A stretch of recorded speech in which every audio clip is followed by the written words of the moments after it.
지난 시간에는 제8장 증인으로 출석하라고 요청이 왔을 때 어떤 상황인지, 증인으로 나가야 되는지, 나가야 된다면 어떤 것들을 물어보고 어떤 식으로 증언을 해야 되는지, 또 형사재판에서 가장 핵심입니다. 그와 관련된 사항을 좀 설명을 드렸었고, 이번 시간에는 재판에 넘어간 게 아니라 피의자 피고인이 열심히 무죄를 주장을 해서 혐의가 없다, 무죄, 죄가 없다라고 처분이 내려졌을 때 어떻게 대응해야 될지 라는 부분에 관해서 설명을 드리도록 하겠습니다. 수사권이 분리되는 바람에 경찰에서도 자체적으로 무죄라고 판단을 할 수가 있습니다. 그걸 불송치 결정이라고 합니다. 그리고 검찰에서는 불기소 처분이라고 합니다. 물론 기소유예라고 해서 죄가 있지만 기소하지 않는 경우도 있는데, 그게 아니라면 전부 다 증거불충분, 혐의 없다, 죄가 안 된다라는 판단이죠. 수사기관에서 판단은 이것이고 법원에서는 무죄 판결이겠죠. 이런 경우일 때 어떻게 대응을 할 것이냐라는 겁니다. 그리고 또 가해자에 대해서 유죄 판결이 나오고 어떤 형량이 나왔는데 내가 생각했던 것보다 너무 밑돈다 라고 했을 때 어떻게 대응할지에 관해서 본 영상으로 설명드리도록 하겠습니다. 제일 먼저 이게 불송치 결정은 좀 전에 말씀드린 바와 같이 경찰에서 판단하는 겁니다. 경찰에서 죄가 없다라고 판단을 하는 것이고, 불기소 처분은 검찰에서 판단을 하는 것이죠. 재판 넘기지 않겠다라는 처분이죠. 검찰로 넘기는 걸 송치라고 하는데 불송치라는 겁니다. 넘기지 않는 거. 법원으로 재판 넘기는 걸 기소라고 하는데 넘기지 않는 걸 불기소라고 하겠죠. 불송치든 불기소 처분 내려지면 어떻게 대응할까라는 겁니다. 제일 먼저 좀 전에 말씀드린 것 같이 불송치는 경찰에서 한다 그랬죠. 이건 이의 신청을 하면 됩니다. 이의 제기 기간은 없는데 불송치 결정을 받게 되면은 구체적으로 이유서도 발급받아 보시고 뭐가 잘못되는지 적극적으로 이의 신청서 양식이 있습니다. 이의 신청서를 넣으면 경찰은 수사를 종결하지 못하고 검찰로 무조건 송치하게 되어 있습니다. 그렇게 아시면 될 것 같아요. 그러면 검찰에서 불기소 처분을 내렸다라고 한다면 불기소 이유서를 발급받아야 됩니다. 왜냐하면 불기소 처분내면 통지서만 오거든요. 이렇게 해서 처분 냈다라고 되어 있고, 어떠한 사유로 불기소를 하게 됐습니다라고 그 이유를 적는 게 있습니다. 어떤 판결문에 준한다라고 보시면 되는데, 그 불기소 이유서를 해당 검찰청, 검찰의 경우는 전수안으로 되어 있기 때문에 어느 검찰청이든 가셔서 그 이유서를 발급받으시는 게 중요합니다. 그래야지 왜 어떤 이유로 어떤 사항으로 수사를 했는데 뭐라고 서로 주장을 하고 어떤 부분 때문에 기소하지 않는 처분을 하게 되었다라는 이유서를 알아야지 그에 대해서 반박하는 불복을 할 거 아니겠습니까? 그래서 불기소 이유서 같은 경우는 국선 변호사가 있으면 적극적으로 요청을 해서 받아내시는 게 중요합니다. 검찰 항고라는 거는 우리가 만나는 검사들은 다 수사검사로서 지방검찰청 검사입니다.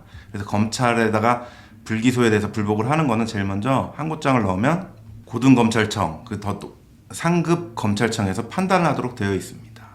그리고 고등검찰청에서도 항고 불기소가 잘못됐으니 수사를 다시 하거나 해달라라는 판단에 그걸 기각을 해버리면 이때는 이제 법원으로 넘어갈 수가 있는 것이겠죠. 왜냐하면 같은 기관에서 판단을 받은 것이니까 이제 법원에서 정식으로 한 번 더 판단을 해달라라고 해서 고등법원에다가 재정신청, 그리고 또 재정신청도 기각이 되면 대법원에다가 재항고, 이런 것들을 진행을 할 수가 있습니다. 이건 너무 전문적인 내용이기 때문에 국선 변호사의 도움을 받거나 어떤 꼭 전문 변호사의 도움을 받아서 진행을 하시는 게 맞습니다. 여기 부분은 어떤 사실관계뿐만 아니라 굉장히 법리적인 이유들로 잘못되거나 잘 준비를 해야 되는 부분이 많기 때문입니다. 그래, 재판까지 넘어갔어요. 검사가 기소를 했는데, 형사재판 청구를 했는데 법원에서 심리를 했는데 무죄가 나왔다고 해볼게요.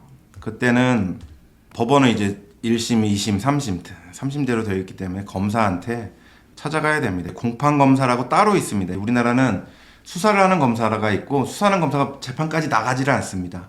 수사만 담당을 하고 그런 사건들을 다 모아서 법정별로 담당하는 검사들을 둡니다. 그걸 공판검사라고 하는데, 공판검사를 찾아가서 꼭 항소를 해달라라고 적극적으로 의사표시를 하는 게 중요합니다. 이건 피해자로서 무죄 판결 났을 때 꼭 해야 될 것이라는 영상을 제가 제작을 했고, 본 영상에도만 링크를 달아드릴 테니까 그 부분 이유를 한번 꼭 보시기 바랍니다.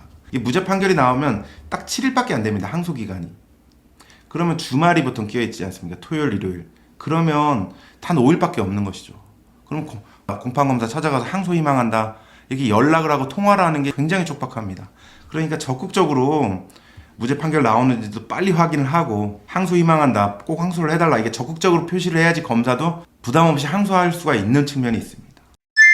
형벌 수위가 기대치를 밑돈다라는 경우도 있습니다. 검사는 징역 3년을 해달라고 했는데 법원에서 1년을 한다든지 혹은 집행유예를 한다든지 이럴 때는 적극적으로 항소를 희망한다라는 의사표시를 공판검사한테 할 필요가 있습니다. 마찬가지입니다. 이것도 시간이 짧습니다. 일주일밖에 안 되기 때문에 피해자가 직접 항소장을 넣는 게 아니라 검사를 통해서 내야 하기 때문에 공판검사를 어떻게든 연락을 해서 의사를 적극적으로 밝히는 게 중요하다는 겁니다. 이번 시간에는 고소를 했지만 수사기관이든 혹은 법원에서 혐의가 없다, 무죄 판결이 이렇게 나왔을 때 피해자 입장에서 불이탄데 곧바로 어떻게 대응을 해야 될지 이와 관련된 영상을 제작을 했습니다. 다음 시간에는 본책의 마지막 부분인데 결국 가해자에 대해서 형사재판을 해서 유죄 판결이 나왔지만 합의도 들어오지도 않고 피해 배상도 없었어요. 그럼 결국 민사소송을 해서 피해 변제를 받아야 되는데 그 부분 어떻게 할 것인지에 관해서 영상을 제작해 드리도록 하겠습니다. 본 영상과 관련해서 궁금하신 부분이 있으면 언제든 질문 주시거나 제안 주시면 저희가 참고도 하고 반영도 하도록 하겠습니다. 감사합니다.